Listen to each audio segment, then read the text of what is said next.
উৎসর্গ করা। কি করা? আত্ম উৎসর্গ করা। সম্মানিত উপস্থিতি, মারাত্মক একটা কথা। আত্ম উৎসর্গ কিভাবে আপনি আমি করব? কিন্তু পৃথিবীতে যত নিয়ামত আল্লাহ তাআলা, যত সওয়াব রেখেছেন, সর্বোত্তম সওয়াবের অধিকারী আল্লাহ তাআলা ওই ব্যক্তিকে দিয়েছেন যে ব্যক্তি আল্লাহর জন্য তার জীবনকে উৎসর্গ করেছে। আজকে বিশ্ব তথ্য সন্ত্রাসে মুসলমান আবদ্ধ। আজকে মুসলিম যুবকরা, মুসলিম মিল্লাতের সিফাহ চালাররা, মুমিনরা, তারা তাদের জীবনকে উৎসর্গ করতে চায়, জীবনকে উৎসর্গ করতে চায় আল্লাহর জন্য। কিন্তু তথ্য সন্ত্রাস আজকে এই জীবন উৎসর্গকে বলতেছে হচ্ছে এটা কি? আত্মহত্যা। এটা আত্মঘাতী হামলা হিসেবে কি প্রকাশ করা হচ্ছে। কিন্তু বিশ্বের মিডিয়াগুলো যদি কথা বলতো যে দিন প্রসারের ক্ষেত্রে অমুক জায়গা 5 জন মুসলিম যুবক তারা তাদের স্রষ্টার জন্য, তাদের রবের জন্য তাদের জীবনকে উৎসর্গ করেছে, পৃথিবীর প্রত্যেক প্রান্তে আরো হাজার হাজার যুবক আল্লাহর জন্য জীবনকে উৎসর্গ করার জন্য তারা তৈরি হয়ে যেত। কিন্তু আজকে তথ্য সন্ত্রাসের আবদ্ধে মুসলিম জাতি শেষ। তারা না পারতেছে তাদের ধর্মীয় বিধিবিধান যথাযথভাবে পালন করতে, অপরদিকে তাদের আগ্রাসন তাদের ধর্মীয় বিধানগুলো থেকে সরিয়ে দিচ্ছে। সম্মানিত উপস্থিতি, তাহলে আত্ম উৎসর্গের বিষয়ে আপনি আমি কিভাবে প্রস্তুতি নিতে পারি? দেখেন, সূরা আনআম 8 নম্বর পারা 9 নম্বর পৃষ্ঠা 162 নম্বর আয়াত। আল্লাহ সুবহানাহু ওয়া তাআলা বলেন যে কুল, আপনি বলে দিন, ইন্না সালাতি ওয়া নুসুকি ওয়া মাহইয়ায়া ওয়া মামাতি লিল্লাহি রাব্বিল আলামিন। ও রাসূল, আপনি বলে দিন যে ও আমার উম্মতেরা, ও আল্লাহর বান্দারা, কুল ইন্না সালাতি, তুমি বলে দাও যে আমার সালাত, ওয়া নুসুকি, আমার কুরবানি, আমার জীবন এবং আমার মরণ একমাত্র লিল্লাহি রাব্বিল আলামিন, বিশ্ব প্রতিপালক মহান আল্লাহ রব্বুল আলামিনের জন্য আমার জীবন মরণ। তাহলে জীবনের মালিক কে? আল্লাহ। এবং এই জীবনকে আমরা ব্যয় করব কার জন্য? আল্লাহর জন্য। জীবনকে উৎসর্গ করব কার জন্য? আল্লাহর জন্য। দেখেন, এখন জীবন উৎসর্গ আমরা কেন করব? জীবনকে, এই আলোচনা আজকের মুসলিম সমাজের ভিতর নাই। কারণ এই আলোচনা যখনই করা হবে তখন পাশ্চাত্যবাদী রাষ্ট্র, গণতান্ত্রিক রাষ্ট্রগুলো তারা বলবে যে মুসলমানদেরকে বলা হচ্ছে জঙ্গিবাদ শেখানো হচ্ছে। কিন্তু সম্মানিত উপস্থিতি, এটা আল্লাহর মহান বিধান। আল্লাহ তাআলা যে বিধানগুলো কোরআনুল কারীমে সব থেকে বেশি বর্ণনা করেছেন, সব থেকে বেশি যে বিধানটা নাযিল করেছেন সেটাই হচ্ছে এটা। নামাজের কথা বলা হয়েছে সম্ভবত 82 জায়গায়, কিন্তু জীবন উৎসর্গের কথা বলা হয়েছে প্রায় 400-র অধিক জায়গায়। সম্মানিত উপস্থিতি, তাহলে কেন আমরা আল্লাহর জন্য জীবনকে ব্যয় করব? দেখেন, সূরা সফ 28 নম্বর পারা 11 নম্বর পৃষ্ঠা আল্লাহ সুবহানাহু ওয়া তাআলা বলেন যে ইয়া আইয়ুহাল্লাযীনা আমানু হাল আদুল্লুকুম আলা তিজারা, ওহে মুমিনগণ, তোমাদেরকে কি আমি একটা ব্যবসার কথা বলে দিব না?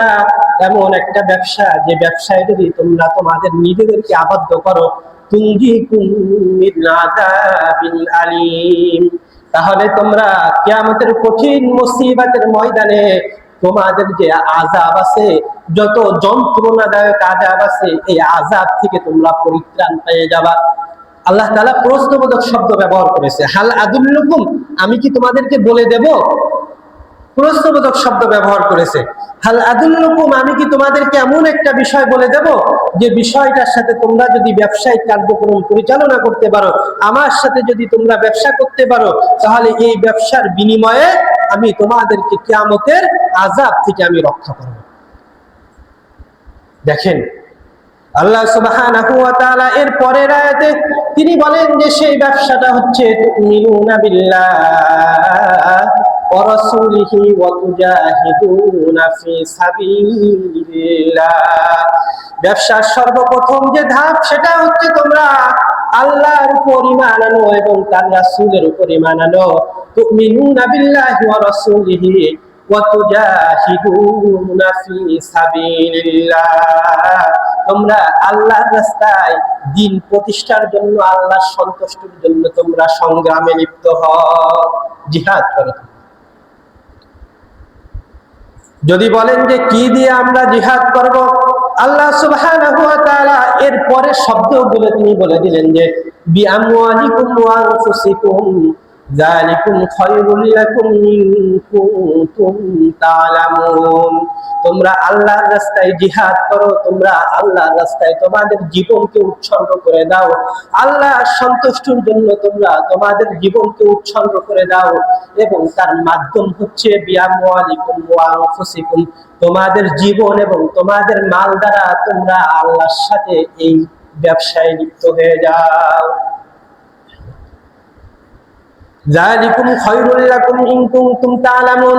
আল্লাহ সুবহানাহু ওয়া তাআলা এই বিষয়ে আরো আপনাকে উদ্বুদ্ধ করতে বলতেছেন যে তোমরা যদি জানতে তাহলে অবশ্যই অবশ্যই তোমাদের জন্য যে বিষয় সব থেকে বেশি কল্যাণকর হতো তার ভিতর একটাই হচ্ছে আল্লাহর রাস্তার জিহাদ। যালিকুম খায়রুল লাকুম ইন কুনতুম তা'লামুন, যদি তোমরা বুঝতে তাহলে এটা তোমাদের জন্য উত্তম হতো।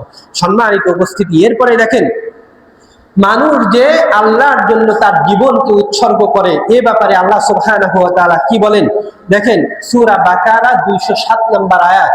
আল্লাহ সুবহানাহু ওয়া তাআলা তিনি বলেন যে ওয়া মিনান নাসি মান ইয়াশতারি নাফসাহু ইবতিগাআ মারদাতিল্লাহ আল্লাহু রাউফুন বিল ইবাদ। আল্লাহ সুবহানাহু ওয়া তাআলা বলতেছেন যে ওয়া মিনান নাস, মানুষের মধ্য থেকে এমন কিছু মানুষ আছে মাইয়াশতারি নাফসা, যে সমস্ত মানুষগুলো তাদের জীবনকে আল্লাহর রাস্তায় ব্যয় করে দেয়। কি জন্য ব্যয় করে আল্লাহ সুবহানাহু ওয়া তাআলা এই আয়াতে সেটাও বলে দিলেন যে ইবতিগাআ মারদাতিল্লাহ, তাদের জীবন উৎসর্গ করার একমাত্র উদ্দেশ্য যেটা, সেটা হচ্ছে আমি রব্বুল আলামিনের সন্তুষ্টি। আল্লাহ সুবহানাহু ওয়া তাআলা এর পরের শব্দে তিনি বললেন যে ইবতিগাআ মারদাতিল্লাহ আল্লাহু রাউফুন বিল ইবাদ। ও বান্দা, তুমি যদি আল্লাহর জন্য তোমার জীবনকে তুমি উৎসর্গ করে দাও, আল্লাহ তাআলা বলতেছেন এই কাজটার কারণে আল্লাহ তাআলা তোমার প্রতি দয়াবান ক্ষমাশীল হয়ে যাবে। কত মুলায়েম ভাষায়, কত রহমত দয়া নিয়ে আপনার প্রভু আপনাকে তার জন্য জীবনকে উৎসর্গ করতে আপনাকে উদ্বুদ্ধ করতেছে, অথচ আপনি আমি এ বিষয়ে আমরা জানিও না। বর্তমান অবস্থা এমন হয়েছে যে এই বিষয়টা আলোচনা না করতে করতে ইমাম খতিব আলোচনা এজন্য করে না যে আমার গায়ে আসবে, হয়তো আমার উপর অত্যাচার আসবে, কিন্তু আল্লাহর ওয়াদা পৃথিবীর জমিনে কোনো ব্যক্তি যদি এই বিষয়গুলো আলোচনা না করে, আল্লাহর পক্ষ থেকে অন্য কোনো জাতিকে দিয়ে আল্লাহ আপনার কর্ণকুহরে পৌঁছাই দেবে। কিন্তু কিয়ামতের ময়দানে আপনি বলতে পারবেন না যে আল্লাহ আমি এটা জানি না। আমি হয়তো ভয় পেতে পারি, কিন্তু আমার মতন হাজারো মানুষ আল্লাহ তাআলা তৈরি করে দিবেন যারা আল্লাহর বিধানগুলো পুঙ্খ রূপে আপনার কাছে পৌঁছে দিবে। সম্মানিত উপস্থিতি, আপনি যদি আল্লাহর জন্য জীবনকে ব্যয় করেন, আল্লাহ তাআলা আপনার জন্য একটা ফজিলত বর্ণনা করতেছেন। 2 নাম্বার পারা 2 নাম্বার পৃষ্ঠা শেষ অংশে সূরা বাকারা আল্লাহ সুবহানাহু ওয়া তাআলা বললেন যে ওয়ালা তাকুনু লিমান ইউক্তালু ফি সাবিলিল্লাহি আমওয়াত বাল আহইয়াউ ওয়ালাকিন লা তাশউরুন। ও বান্দারা, আমার রাস্তায় যারা আমার দ্বীন প্রতিষ্ঠা করার জন্য, আমার সন্তুষ্টির জন্য যারা তাদের জীবনকে উৎসর্গ করে দিল, ওয়ালা তাকুলু লিমান ইউক্তালু ফি সাবিলিল্লাহি আমওয়াত, ওই সমস্ত ব্যক্তিদেরকে তোমরা মৃত বলো না। তারা মৃত্যু না, তারা মারা যায়নি। কার কথা? ধরে বলেন কার কথা? আল্লাহর কথা। যারা আল্লাহর জন্য জীবনকে উৎসর্গ করলো, দ্বীন প্রতিষ্ঠার জন্য যারা তাদের জীবন রক্তকে বাজি রেখে কাফেরদের বিরুদ্ধে যারা জিহাদ করতে করতে মারা গেল, আল্লাহ সুবহানাহু ওয়া তাআলা তাদের বিষয় বলতেছেন যে তাদেরকে তোমরা মৃত বলো না। শুধু তাই নয়, ও আমার প্রিয় ভাইরা, আল্লাহ সুবহানাহু ওয়া তাআলা এই কথাও বলতেছেন বালাহিয়া, বরং তারা জীবিত, ওয়ালাকিন লা তাশউরুন, শুধু জীবিত না বরং আমার পক্ষ থেকে তারা রিজিক প্রাপ্ত, তারা রিজিক প্রাপ্ত। সুবহানাল্লাহি ওয়া বিহামদিহি। আল্লাহ সুবহানাহু ওয়া তাআলা তার রাসূলের মাধ্যমে কথাও জানিয়ে দিলেন, তোমরা যদি তোমার জীবনকে আল্লাহর রাস্তায় তোমরা যদি উৎসর্গ করে দাও, তাহলে তোমাদের মৃত্যুটা এত আসানময় হবে, এত সহজ হবে। আল্লাহ নবী সাল্লাল্লাহু আলাইহি ওয়াসাল্লাম বললেন যে তোমাদের জীবন উৎসর্গ হবে, জীবন শেষ হয়ে যাবে, তোমরা টেরও পাবা না। কেমন? রাসূলুল্লাহ সাল্লাল্লাহু আলাইহি ওয়াসাল্লাম বললেন যে তোমাদের মৃত্যুর যন্ত্রণাটা হবে হচ্ছে মাত্র কেউ একটা চিমটি দিয়েছে এমন, এর থেকে বেশি তোমার কষ্ট হবে না। অথচ রাসূলুল্লাহ সাল্লাল্লাহু আলাইহি ওয়াসাল্লাম বললেন যে মৃত্যুর যন্ত্রণাটা এত কঠিন যে আমার কাছে মনে হয় যে উহুদ পাহাড়টা যেন আমার বুকের উপর।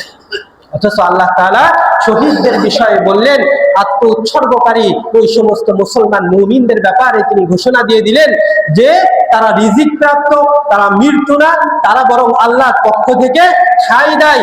এমনকি তাদের মৃত্যুর যন্ত্রণাটা একটা চিমটি দিয়েছে মাত্র, এতটুকু তারা টের পাবে, এর থেকে আর বেশি টের পাবে না। তাদের জন্য নিয়ামতে ভরপুর আল্লাহ সুবহানাহু ওয়া তাআলা করে দিয়েছেন। আল্লাহ সুবহানাহু ওয়া তাআলা তাদের ব্যাপারে যে কথা বলেছেন, এই কথা আর কারোর জন্য বলেন নাই। সূরা আর-রহমানের শেষ অংশে আল্লাহ সুবহানাহু ওয়া তাআলা বললেন যে ও আমার বান্দারা, তাদের জন্য আমি জান্নাতের ভিতর এমন হুর গেলেমানদেরকে আমি রেখে দিয়েছি, লাম ইয়াতমিসুন্না ইনসু ক্বাবলাহুম ওয়ালা জান। তাদের নিয়ামত স্বরূপ, তাদের নিয়ামতে আমি এমন জিনিস আমি জান্নাতে রেখে দিয়েছি, এমন হুর গেলেমানদেরকে আমি রেখে দিয়েছি, লাম ইয়াতমিসুন্না ইনসুন ক্বাবলাহুম ওয়ালা জান। কখনো ইতিপূর্বে ওই সম্পদ মানুষের ভিতর এবং জিনদের ভিতর থেকে কেউ স্পর্শ করে নাই। ফিহিমা ফাকিহাতু ওয়া নাখলু ওয়া রুম্মান। তাদের জন্য আল্লাহ তাআলা এত বেশি নিয়ামত রেখে দিয়েছেন। আল্লাহ সুবহানাহু ওয়া তাআলা বলতেছেন যে তাদের জন্য আমি ফিহিমা ফাকিহাতু ওয়া নাখলু ওয়া রুম্মান, তাদের জন্য আমি জান্নাতে রেখে দিয়েছি আনার এবং খেজুরের কাঁধি, আনারের বাগান যার নিচ থেকে প্রবাহিত হয়েছে ঝর্ণা। দেখেন তো আজকে আমরা দুনিয়ার চিরদিন বেঁচে থাকার জন্য কত শক্তি অবলম্বন আমরা এখানে করতেছি, অথচ আপনার রব আপনাকে বারংবার আপনাকে ডাকতেছে যে আমার বান্দা তুমি আমার দিকে ফিরে আসো, আমি তোমার জন্য এমন এমন নিয়ামত রেখে দিয়েছি যা তুমি কল্পনাও করতে পারো, যা তুমি কল্পনাও করতে পারো। সম্মানিত উপস্থিতি, যাই হোক, আজকের আলোচনার মূল বিষয় ছিল হচ্ছে আমরা কিভাবে দুনিয়া এবং আখিরাতের ভিতর আমরা সমন্বয় সাধন করব। আমরা সেখানে দেখেছি যে সমন্বয় সাধন করতে হলে সর্বপ্রথম আপনাকে আমাকে মৃত্যুর জন্য সদা সর্বদা প্রত্যেকটা মুহূর্ত আপনাকে প্রস্তুত থাকতে হবে। আর এই মৃত্যুর মাধ্যম তিনটা জানিয়েছি, একটা হচ্ছে আত্ম উৎসর্গ, একটা হচ্ছে স্বাভাবিক মৃত্যু, আর একটা আত্মহত্যা। আল্লাহ সুবহানাহু ওয়া তাআলা আত্মহত্যা থেকে আমাদেরকে হেফাজত করুন এবং আত্ম উৎসর্গের জন্য আমাদেরকে আরো বেশি উৎসাহিত হওয়ার মতন সুযোগ আল্লাহ তাআলা দান করেন এবং স্বাভাবিক মৃত্যুর জন্য সর্ব অবস্থায় আল্লাহ সুবহানাহু ওয়া তাআলার কাছে দণ্ডায়মান হওয়ার মতন সেই শক্তি, সাহস, সামর্থ্য এবং আমলে নিযুক্ত থাকার মতন তৌফিক আল্লাহ তাআলা আমাদেরকে দান করেন। ওয়া আখির দাওয়ানা আলহামদুলিল্লাহ।